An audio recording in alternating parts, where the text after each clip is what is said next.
نحمده ونصلي ونسلم على سيدنا ومولانا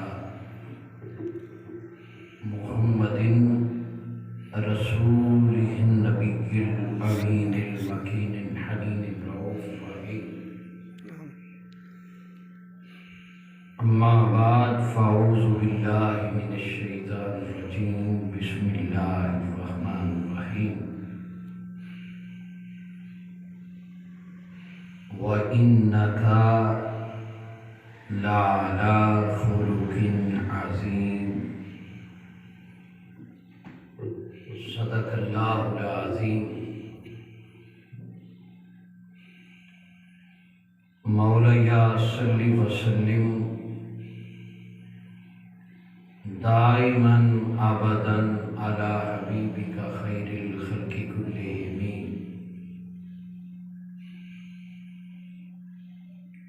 اللہ رب العزت کا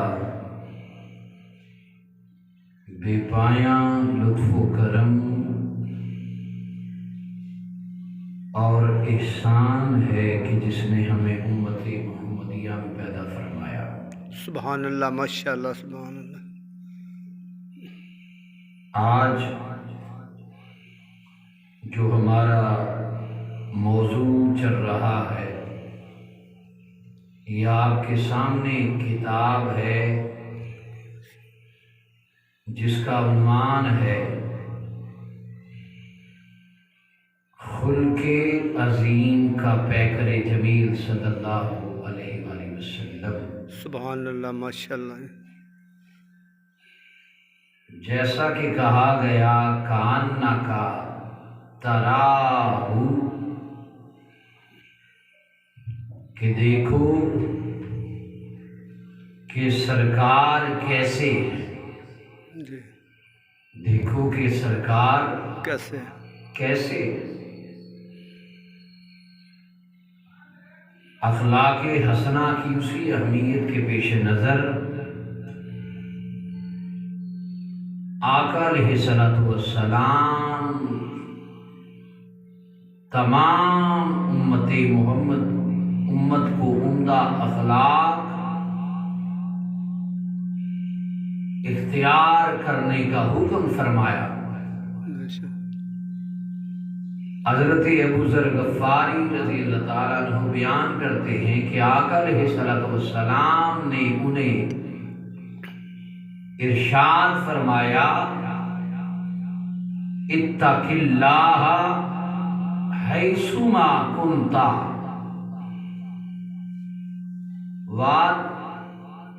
بالسیئۃ الحسنۃ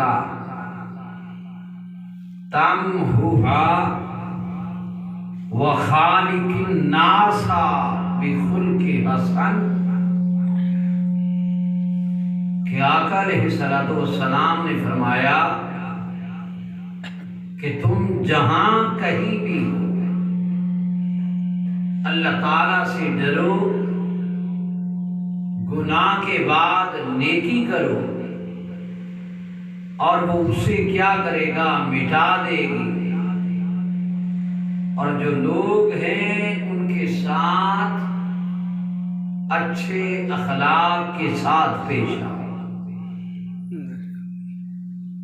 آقا علیہ الصلوۃ والسلام نے عمدہ اخلاق رکھنے والے افراد کو روز قیامت اپنی قربت اور اپنی سنگت کی خوشخبری سنائی. حضرت جابر رضی اللہ تعالیٰ عنہ سے روایت ہے کہ آقا علیہ الصلوۃ والسلام نے فرمایا ان من احبکم الیہ، کہ قیامت کے دن تم میں سے مجھے سب سے زیادہ جو محبوب ہوگا واقرابکم منی مجلسا یوم القیامہ، اور سب سے زیادہ جو میرے قریب بیٹھنے والے وہ لوگ ہوں گے احاسنکم اخلاقا، آقا علیہ الصلوۃ والسلام نے فرمایا کہ قیامت کے دن تم میں سے سب سے زیادہ جو میرے محبوب ہوں گے اور میرے سب سے زیادہ کیا ہوں گے، قریب ہوں گے، وہ ایسے ہوں گے کہ جن کے اخلاق سب سے کیا ہوں گے، اچھے ہوں گے، اچھا جو اخلاق میں اعلیٰ ہوں گے، جو راز کو ہوں گے، وہ لوگوں کے ساتھ نرمی سے پیش آنے والے ہوں گے، لوگوں کے برے کو برداشت کرنے والے ہوں گے۔ جس طرح آقا علیہ الصلوۃ والسلام نے حسن خلق اختیار کرنے کا حکم فرمایا اور اس سے متصف افراد کی تحسین فرمائی، اسی طرح آقا علیہ الصلوۃ والسلام نے جو بد اخلاق ہے اس کی مذمت فرمائی، اور آقا علیہ الصلوۃ والسلام نے فرمایا کہ جو بد اخلاق ہے اس کی قربت میں بیٹھنا نہیں۔ آقا علیہ الصلوۃ والسلام نے اس سے بچنے کی سخت تاکید فرمائی۔ حضرت عبداللہ ابن عباس رضی اللہ تعالیٰ عنہ روایت کرتے ہیں کہ آقا علیہ الصلوۃ والسلام نے فرمایا الخلق الحسن یذیب الخطایا کما یذیب الماء الجلی والخلق السوء یفسد العمل کما یفسد الخل العسل۔ آقا علیہ الصلوۃ والسلام نے فرمایا کہ جو حسن خلق ہے، جو اخلاق کا اچھا ہونا، اخلاق کا کیا ہونا، اچھا ہونا، اچھا ہونا، وہ گناہوں کو ایسے پگھلا دیتا ہے جیسے پانی برف کو پگھلا دیتا ہے۔ سبحان اللہ۔ اور بد خلقی جو ہے، اچھے اخلاق کا نہ ہونا، ایک دوسرے کی بات کو برداشت نہ کرنا، آقا علیہ الصلوۃ والسلام نے فرمایا کہ بد خلقی نیک اعمال کو اس طرح تباہ کر دیتی ہے کہ جیسے سرکہ شہد کو تباہ کر دیتا ہے، بے شک جیسے سرکہ شہد کو کیا کرتا ہے، تباہ کر دے۔ تباہ کر دیتا ہے۔ اسی طرح حضرت عائشہ صدیقہ رضی اللہ تعالی عنہا سے مروی ہے کہ آقا علیہ الصلوۃ والسلام نے فرمایا الشوم سوء الخلق۔ آقا علیہ الصلوۃ والسلام نے فرمایا کہ بدبختی حقیقت میں بد اخلاقی ہے، جو بدقسمتی ہے، جو اپنے مقدر پر روتا رہتا ہے، جو اپنی قسمت پہ پچھتاتا رہتا ہے، اس کی بدبختی کی وجہ کیا ہے کہ وہ معاشرے میں اچھے اخلاق کا مالک نہیں ہوتا، کیونکہ آقا علیہ الصلوۃ والسلام نے فرمایا کہ جو بد اخلاق ہے وہ ہمیشہ اپنے مقدر پر کیا کرتا ہے، روتا رہتا ہے، وہ پچھتاتا رہتا ہے، اور جو اعلیٰ اخلاق کا مالک ہے وہ دنیا میں بھی کامیاب ہے اور آخرت میں بھی کامیاب ہوتا ہے۔ سبحان اللہ، ماشاء اللہ۔ اسی طرح آقا علیہ الصلوۃ والسلام نے ہمیشہ اللہ تعالیٰ سے حسن خلق طلب کرتے تھے۔ آقا علیہ الصلوۃ والسلام اللہ تعالیٰ کی بارگاہ میں دعا کرتے۔ مسند احمد بن حنبل اور صحیح ابن حبان میں حضرت عبداللہ بن مسعود رضی اللہ تعالیٰ عنہ سے روایت ہے کہ آقا علیہ الصلوۃ والسلام نے یہ دعا فرمائی۔ آقا علیہ الصلوۃ والسلام دعا فرمایا کرتے تھے، اور وہ دعا کیا تھی؟ اللہم احسنت خلقی فاحسن خلقی۔ آقا علیہ الصلوۃ والسلام نے رب کی بارگاہ میں دعا کی، اے اللہ جس طرح تو نے میری شکل و صورت کو خوبصورت بنایا، جس طرح تو نے میری شکل و صورت کو کیا بنایا؟ خوبصورت بنا. خوبصورت بنایا. اور کیسی خوبصورت؟ حضرت حسان بن ثابت رضی اللہ تعالی عنہ عرض کرتے ہیں واسن من کلم ترکت عینی، اے مصطفیٰ آپ جیسا ہنسی آج تک میری آنکھ نے دیکھا ہی نہیں، آپ جیسا ہنسی میری آنکھ نے دیکھا ہی نہیں ہے. ارے دیکھتی کیسے؟ واسن من کلم ترکت عینی واجمل من کلم تلد النساء. آقا دیکھتی کیسے جب آپ جیسا جمیل کسی ماں نے جنا ہی نہیں. سبحان اللہ، ماشاء اللہ. آپ جیسا جمیل، آپ جیسا خوبصورت کسی ماں نے پیدا ہی نہیں کیا، کسی ماں نے جنا ہی نہیں ہے. اور آگے عرض کرتے ہیں واسن من کلم ترکت عینی واجمل من کلم تلد النساء خلقت مبرئا من کل عیب.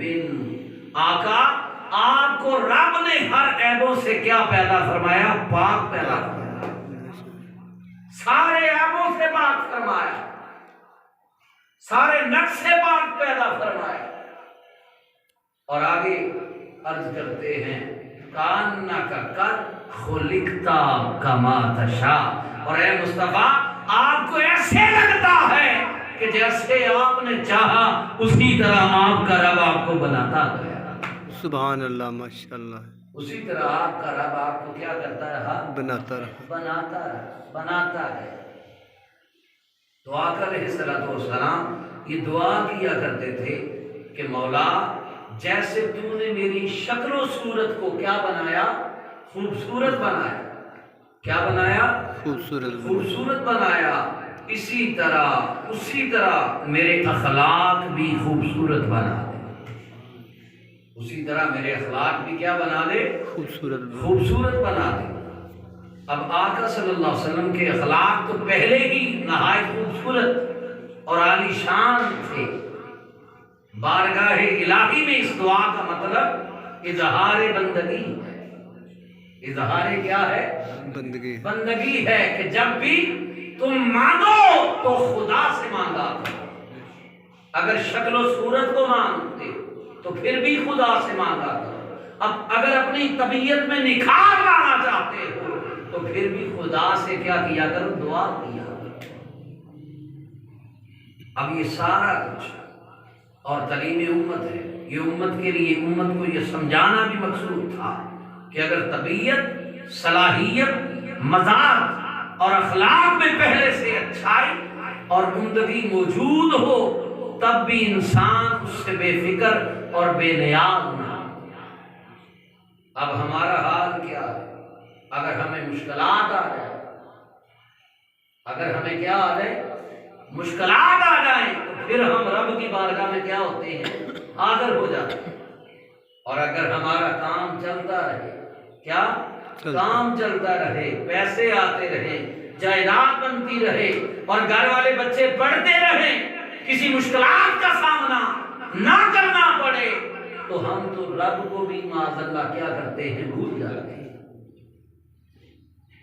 تو آقا علیہ الصلوۃ والسلام یہ دعا کرنے کا مقصد یہ تھا کہ اگر تمہارا اخلاق اچھا ہو، تمہارا مزاج اچھا ہو، تمہارے اندر صلاحیت بھی ہو، لیکن پھر بھی انسان کے اندر بے فکری اور بے نیازی نہ ہو، بلکہ وہ اپنے اخلاق کی کیا کرے؟ حفاظت کرے. کیا کرے؟ حفاظت کرے. اس کو مزید ترقی دینے کی ریاضت بھی کرے اور ساتھ ہی اس نعمت دوام اور اضافے کے لیے بارگاہ الہی میں حاجت و التجا بھی کرتا رہے. اب اسی طرح آقا علیہ الصلوۃ والسلام برے اخلاق سے اللہ تعالیٰ کی پناہ طلب کیا کرتے تھے. ایک طرف کیا تھا کہ اچھے اخلاق کے لیے کیا کرتے؟ دعا کرتے. آپ دعا فرمایا کرتے تھے حالانکہ ان کا آپ سے قریب سے گزر بھی ممکن نہ، یہ فقط تعلیم امت کے لیے تھا۔ حضرت ابو ہریرہ رضی اللہ تعالیٰ عنہ آقا علیہ الصلوۃ والسلام کی یہ دعا روایت کرتے ہیں، اللہم انی اعوذ بک من الشقاق والنفاق وسوء الاخلاق۔ آقا علیہ الصلوۃ والسلام نے فرمایا، عرضی پیش کی، دعا کی، کیا کی؟ دعا کی، اے اللہ میں بدبختی، نفاق اور برے اخلاق سے تیری پناہ مانگتا ہوں۔ برے اخلاق سے تیری کیا مانگتا ہوں؟ پناہ مانگتا ہوں۔ تو حاصل کلام یہ ہے کہ جس طرح جسمانی کمزوریوں اور عوارض کے لیے علاج ضروری ہوتا ہے، اسی طرح انسان کی اخلاقی اور روحانی کمزوریوں کے اور بیماریوں کے لیے بھی علاج درکار ہے، اور وہ علاج کیا ہے؟ عبادت اور ریاضت، عبادت اور ریاضت، مجاہدہ اور بندگی۔ یہ ہمارے پاس سارے کے سارے طریقہ کار موجود ہیں، اور کبھی اچھی صحبت اور مطالعہ و سماعت کے طریق سے بھی میسر آتا ہے۔ اگر ہماری اچھی صحبت ہے، کسی اللہ والے کے ساتھ ہماری کیا ہے؟ سنگت ہے۔ کیا ہے؟ سنگت ہے، تو ان کی صحبت کی وجہ سے بھی ہم پہچانے جاتے ہیں۔ جیسے کہا نا کہ خربوزہ خربوزے کو دیکھ کر کیا پکڑتا ہے؟ رنگ پکڑتا ہے، اس کے اوپر بھی رنگ چڑھ جاتا ہے۔ اب بچوں میں کوئی بڑا کھیلتا ہے تو اس کی عادتیں بھی کون سی ہوتی ہیں؟ بچوں والی۔ اگر کوئی بچے ہیں وہ بوڑھوں میں بیٹھتے ہیں، حکمت اور دانائی کی باتیں سنتے ہیں، تو انہیں بھی حکمت اور دانائی نصیب ہو جاتی ہے۔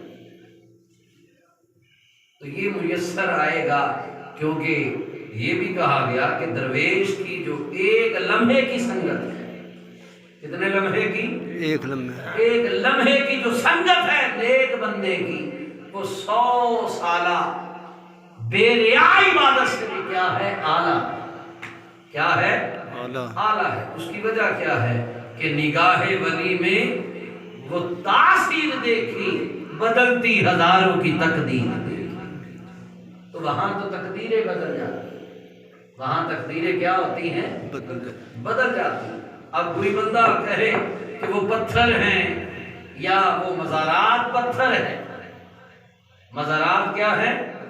پتھر ہیں، تو ان کی بدبختی ہے، ان کی بے وقوفی ہے، ان کی کام عقلی، ان کی کیا ہے؟ کم عقلی ہے۔ کیونکہ قرآن کہہ رہا ہے کل من علیہا فان ویبقی وجہ ربک ذو الجلال والاکرام، کہ ہر چیز میں فنا ہو جانا، کیا ہونا ہے؟ فنا ہونا ہے، لیکن باقی نام کس کا رہنا ہے؟ اللہ کا۔ کس کا رہنا ہے؟ اللہ کا باقی ہے۔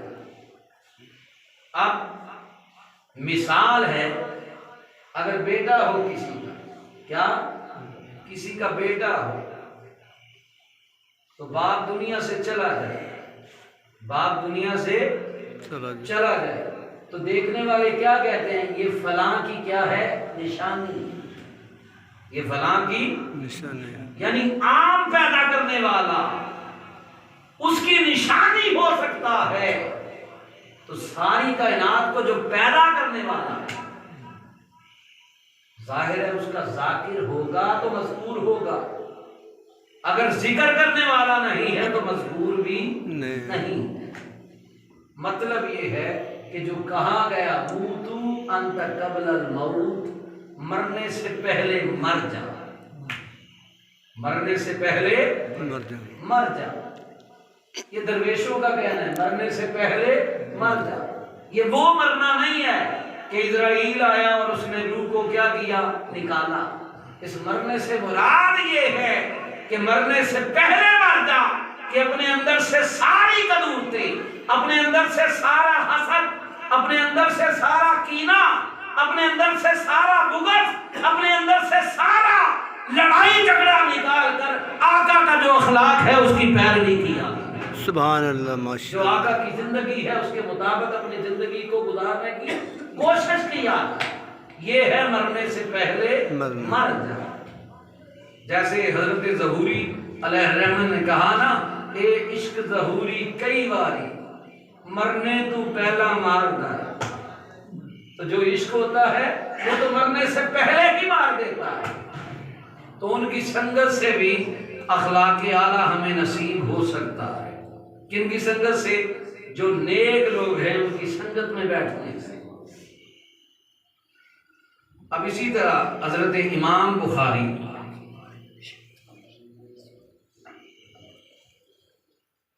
روایت کرتے ہیں عن ابی درداء قال سألت عائشہ عن خلق رسول اللہ صلی اللہ علیہ وسلم فقالت کان خلقہ القرآن یرضی لرضاہ ویسخط لسخطہ، کہ حضرت ابو درداء سے روایت ہے، وہ بیان کرتے ہیں کہ میں نے سیدہ عائشہ رضی اللہ تعالی عنہا سے آقا علیہ السلام کے اخلاق کے بارے میں استفسار کیا، سوال کیا، تو انہوں نے جواباً فرمایا۔